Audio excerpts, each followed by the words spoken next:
Okay, so welcome to, let's see, what week was this? 7? 8. They say it's 8, but I think it's week 7. Either way, it's chapter 8. So it's chapter 8 on operating regulations. So that's what we're going to cover today. And this is going to be a shorter lesson, just because there isn't as much content. And we'll do one next week that'll also be shorter. So it'll be 2 shorter breaks. So we're going to go over some of the things about operating regulations. So the first thing to know is when do you have to transmit your call sign? So once you get your license, it'll show up in the ULS database, and then you have authorization to use it. And you have to transmit. It doesn't have to be at the beginning of your transmission. It just has to be at least every 10 minutes and at the end of your transmission. So that is a requirement that you transmit with that interval. So I'm going to start with 8-1 and go over some of the questions and talk about them. So the first one on 8-1 says, when may an amateur station transmit without a control operator? I think the answer is never. So you have to have a control operator always. Who must designate the station control operator? The station licensee. And what is an amateur station's control point? Well, it's like the control function. Like it could be the push to talk. When you push the radio, that's the control point. So they say with your ham radio license, it's kind of like 2 licenses in one. It's it's a license to operate the station, and it's also a station license. So it's an operation to have the station, and then one to actually use it and transmit. So I guess in like TV, radio world, there's a license that they would get a license to have the station, and then one to operate it, and they're separate. Well, in ham, it's both. You get both. So the control point, for example, a remotely linked or remotely connected station, a radio like repeater, for example, can be remotely controlled through another transmitter, like a handheld, pushes the button and it transmits to the repeater, and then that turns it on, and that's the control point, and then it can transmit. It can also be done through an internet link like IRLP or Echolink or D-Star, some of those other digital or internet type connections, ways of you can connect repeaters to. So it can be remotely controlled through a protocol or that sort of thing. Let's see. All transmissions must be made under the supervision of a control operator. There's only one control operator for a station at a time. So, yeah, I guess that's about all there is to say about that one. The control operator must be named in the FCC database, which I mentioned. So that way the FCC knows who you are, where you can be contacted, and you have authorization with your call sign. Next page, 8.2. What determines the transmitting frequency privileges of an amateur station? It's the privilege of the control operator. So an example here, let's say you go to your friend's house. Your friend is a general class, which is a license above you, and you are a technician class. His radio may be capable of transmitting on the general bands, like the HF modes and bands. But because and he says, hey, here's my radio, you can use it. Well, I'm licensed as a technician, so I can operate his station. And me, as the control operator, if I'm using his equipment, then I can only operate under my privileges as a technician, even though his radio is capable of doing more. So what really determines the privileges is the operator and his permission. So that would be my permission if I'm using it. Now, if I hand the mic over to him and it's his radio, then he can go and transmit on the higher, on HF and the other frequencies that a general would have access to that a technician doesn't. So then that radio station would then be operating at those higher privileges. Okay, so the next question. When, under normal circumstances, may a technician class licensee be the control operator of a station operating in an amateur extra class band? I think that is never, because like I said, you you're licensed for only your privileges. So it doesn't matter if somebody's there next to you. They're still the control operator. So let's say I go another scenario. I go over to my friend's house. He's a general, and I'm a technician. And he's like, "Hey, I want to show you how the general bands work, the ones I have access to that you don't." He can start the conversation, use his call sign. He's the control operator. Then he can pass it to me, and I can say a few things. But at the end, he still has to give his call sign at the end of the communication, and every 10 minutes, he's still the control operator. So that leads to some other things like third-party communication, which we're going to talk about a little bit later. But here's the next question. When the control operator is not the station licensee, who is responsible for the proper operation of the station? That's the station owner. So in that situation, I go over to my friend's house. He's a general. I'm technician. And he's the one that's responsible to make sure that I'm not operating at a higher privilege than I'm allowed. So he can turn the mic over to me, which is fine, but he's supposed to make sure that I'm not using privileges beyond my license. So they're the person responsible. All right, who does the FCC presume to be the control operator of an amateur station unless documentation to the contrary is in the station records? That's the station licensee. So you have a license to operate the station. That person is responsible for operating it. So there used to be questions in there in the test, and I think there might be something similar to this, like what are ways you can prevent people from illegally operating your station? Well, you can take the microphone away, you can disconnect it, you can remove the power, whatever you want to do to make sure someone is not illegally operating a station that you may own, right? You're supposed to prevent that. Let's see. Next questions on 8-3, identification. So this one's an interesting. What do the FCC rules state regarding the use of a phonetic alphabet for station identification? Well, phonetic alphabet, which is like Alpha, Bravo, Charlie, instead of saying A, B, C, well, it's encouraged if you're doing it by voice. You don't have to use the phonetic alphabet as long as people can understand you. You may use one of two methods. One is voice, or the other is Morse code. So you can do it Morse code electronically.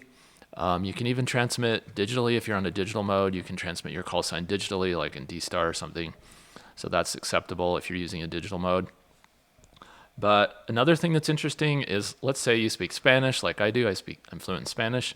I can talk in Spanish on the airwaves if I want. However, I must identify my call sign in English. So I would say this is KC0QZS. I couldn't say KC0QZS. I couldn't use that. That's Spanish for KC0QZS. I'd have to say KC0QZS in English. But once I say that, then I can have a whole conversation in Spanish or any other language. So that's just something to note. And that's anywhere the FCC rules apply, which would be U.S. and U.S. territories and U.S. vessels and ships. This one's interesting. When may an amateur station transmit without identifying on the air? That's radio control. So that's the only exception is if you're using a radio control link to control a radio control aircraft, plane, whatever it may be. You don't have to identify, but I think you do have to put a little flag on your antenna saying your call sign. I don't know that that's a question, but it used to be in the older tests. But I think that's the question is when can you transmit without identifying, which is in radio control communication. The next one, when you're required to transmit your assigned call sign, I went over that earlier, every 10 minutes and at the end. And you have to identify in English on the phone. Sunbed, phone is voice. What method is required for identifying? And that is either voice or Morse code or CW. So that is it on that page, 8.4. This is just kind of, I guess this is a question, 8-4. It says, how often must you identify with your FCC call sign when using tactical call signs such as race headquarters? So let's say you're using your license to help with like a marathon or something, and you're at a race. Let's say you're at the Boston Marathon or something, and you're using your ham radio license to help out with that. You can say, you have to say your call sign, and then you can say race headquarters.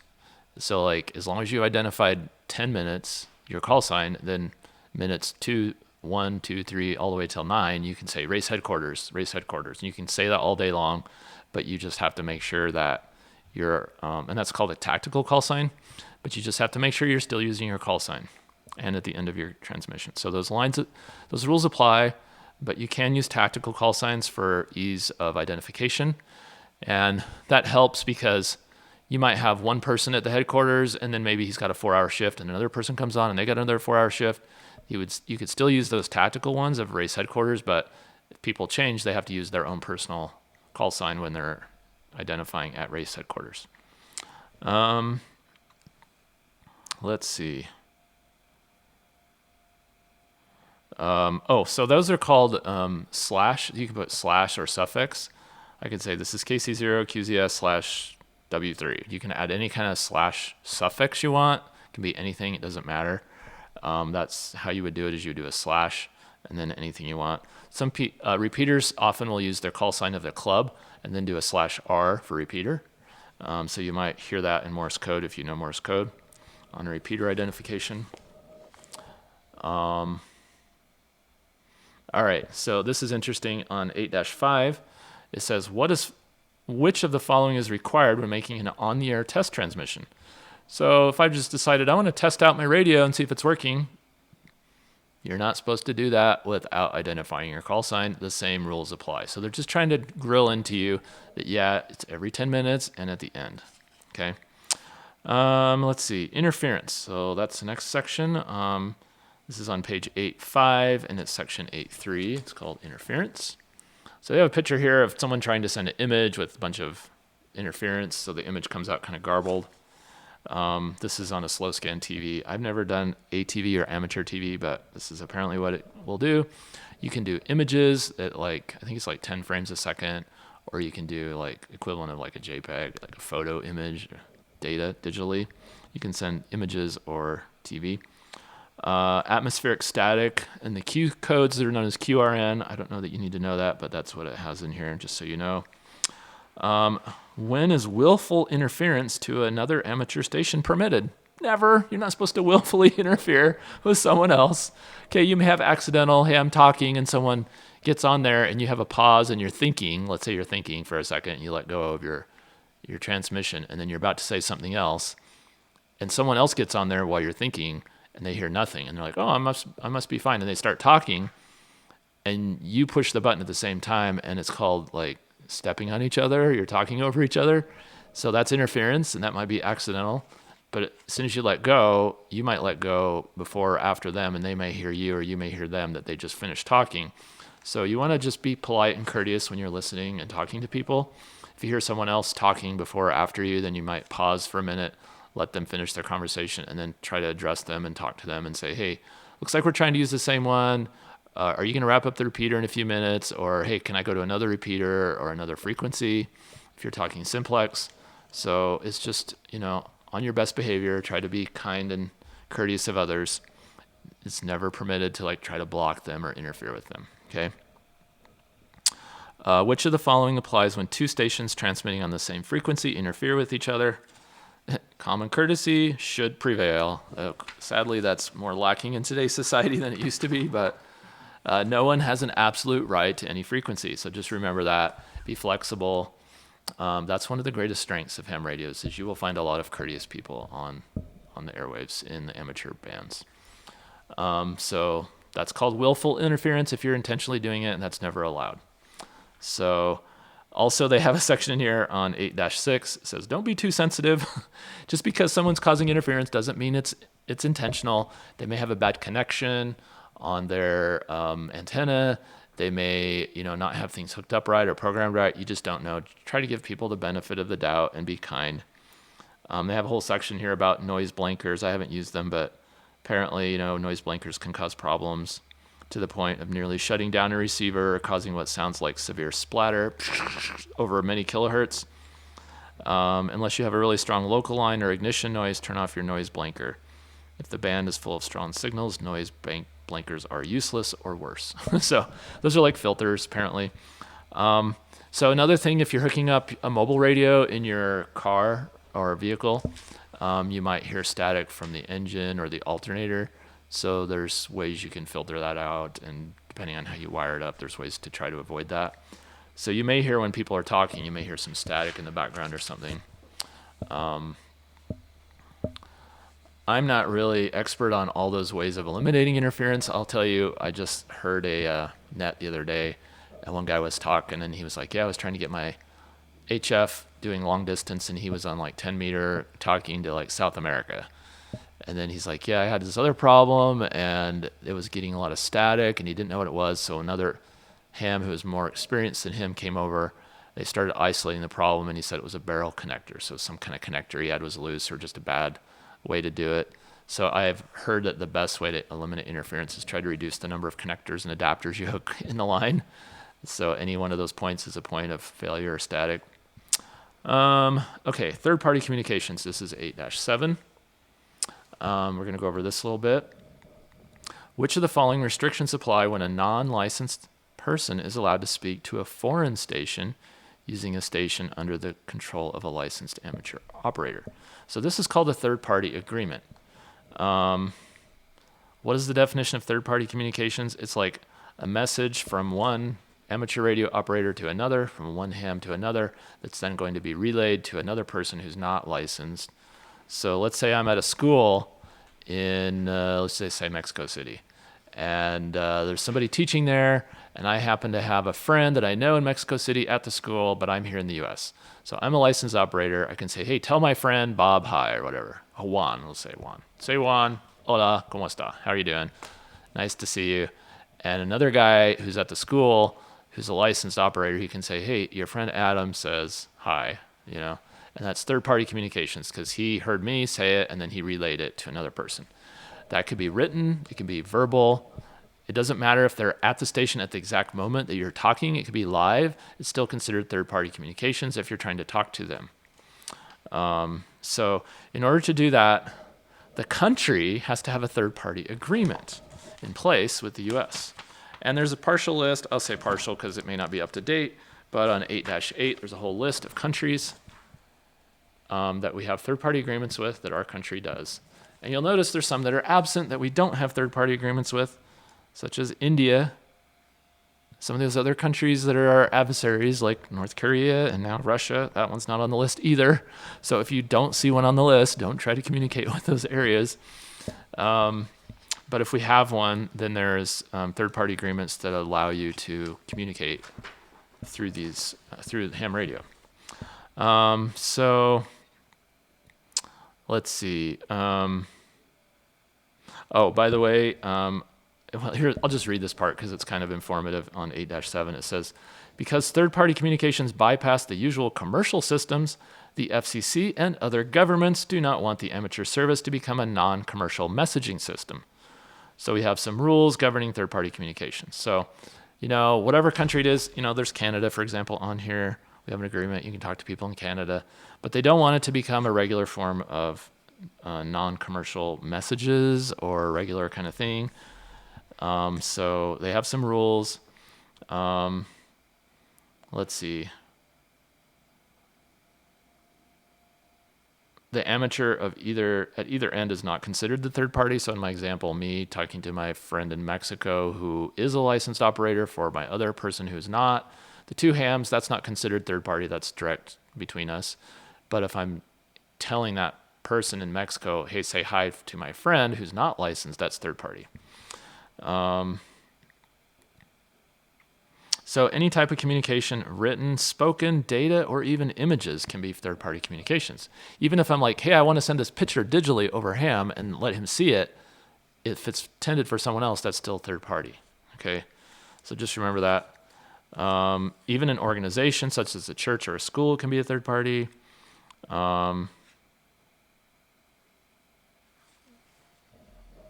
Anyway, so there you go. That's third-party regulations. And they have a list on the ARRL website, apparently.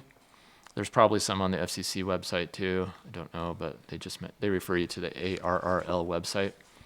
All right, now I'm going to go to 8-9, which is remote control operation. Remote and automatic operation. Which of the following is an example of automatic control? So there's what are called digipeaters or digital repeaters, Regular repeaters and beacons are all examples of automatic control. What is required for remote control operation, and what is an example of remote control station, of remote control as defined in FCC Part 97.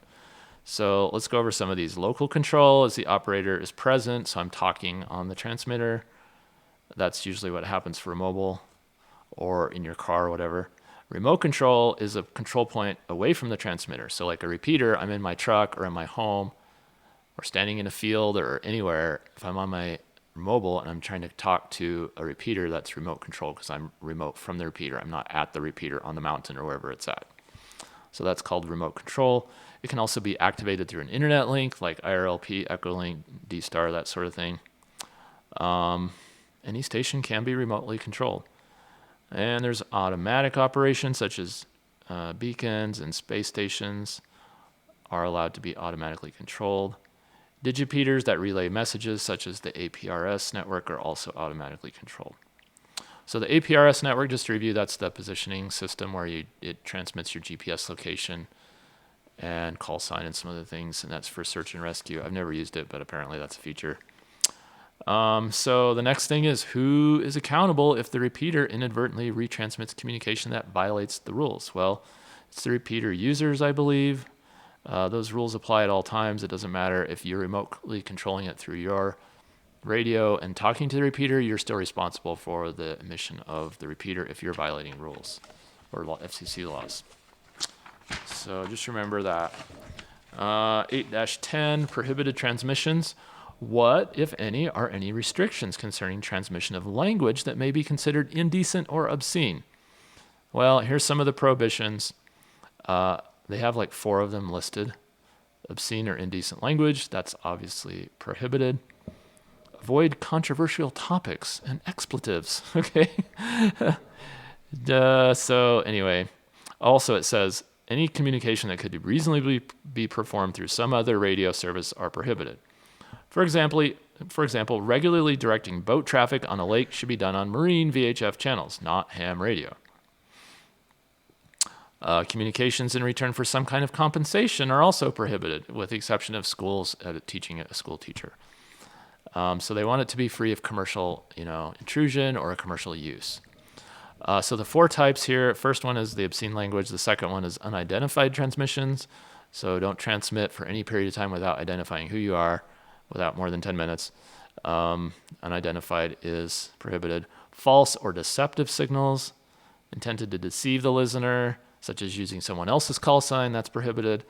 And then the same thing applies to the telephone, making a false statement, false distress or emergency calls. That's also prohibited, obviously. And it can be taken very seriously by the FCC and other proper authorities. Those are just sort of common sense to me, but just go over those. The next one, business communications. There are a couple exceptions. When may amateur radio operators use their stations to notify other amateurs that they want to sell their equipment or trade? You can, as long as it's not on a regular basis, and as long as it's non-commercial. So you're not making money, creating a business out of this. Once in a while, that's fine, but not on a regular basis. In which of the following circumstances may the control operator receive compensation for operating a station? If you're a teacher at a school that's incidental to your job, not like your prime focus. If you're a teacher at some technical college and all you teach is ham radio, well, that's kind of commercial, But if you're like a science teacher and you want to show your children or the kids you're teaching, here's ham radio, that's incidental. You're allowed to do that and still talk and receive compensation as the teacher, assuming you have a license. So those are the 2 exceptions.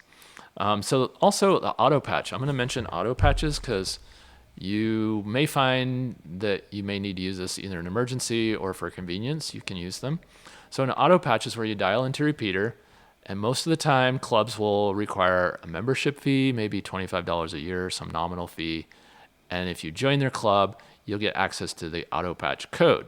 So you dial the 4 or 5 digit code, whatever it is, and then it'll say, something like auto patch enabled, and you'll hear a dial tone. And it's like you're on the phone. It's like the old days of what the cell phones used to be before they became digital.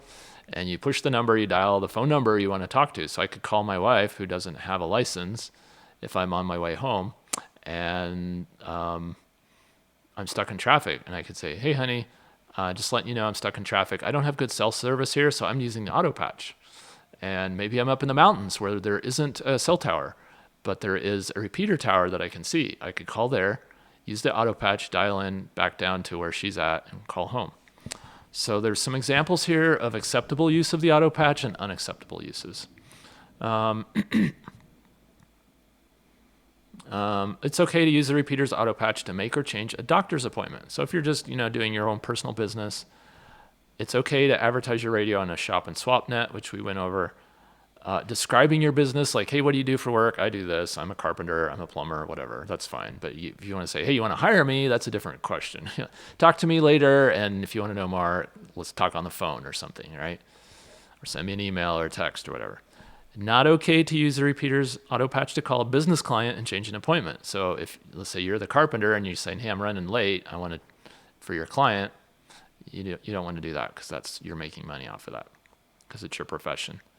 Or selling household items on a regular basis. No, like I want to sell my couch. No, it's only your radio equipment that's allowed to be sold and talked about. Not your couch, your TV, or last year's Halloween costume that you want to change or whatever.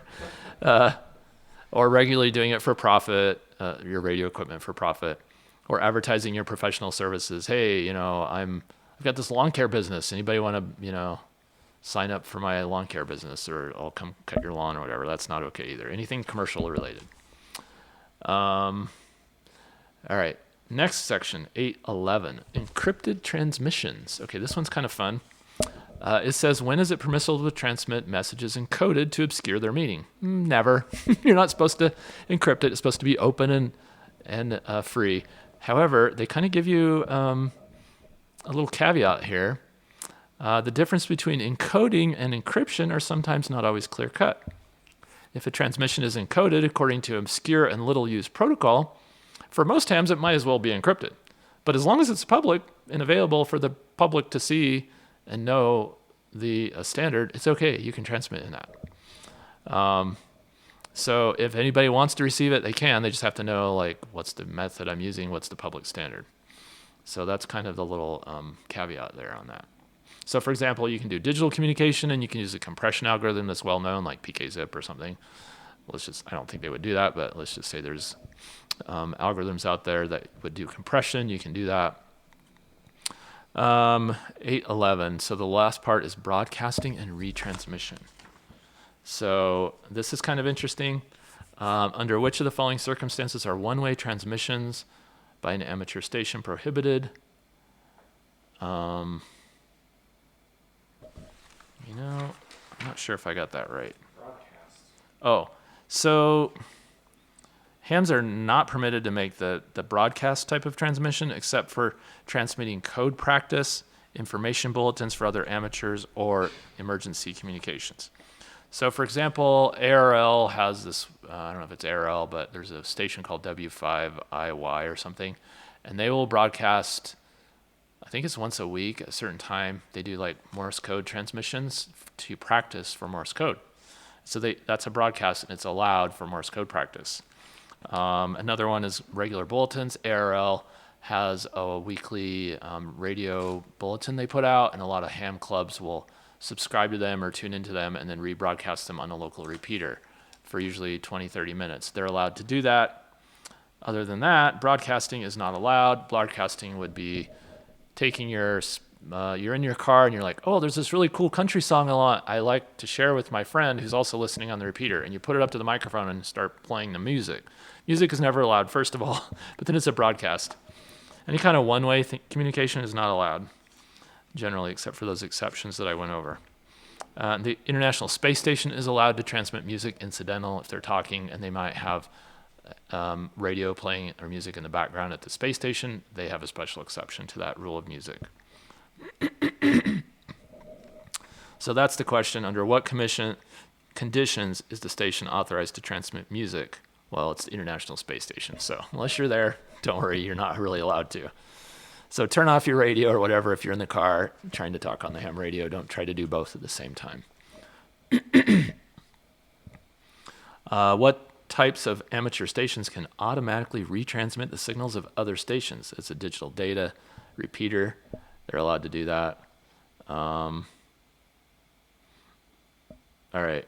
When may amateur stations transmit signals in support of broadcasting, program production, or news gathering, assuming no other means is available? Never, except if it's an emergency.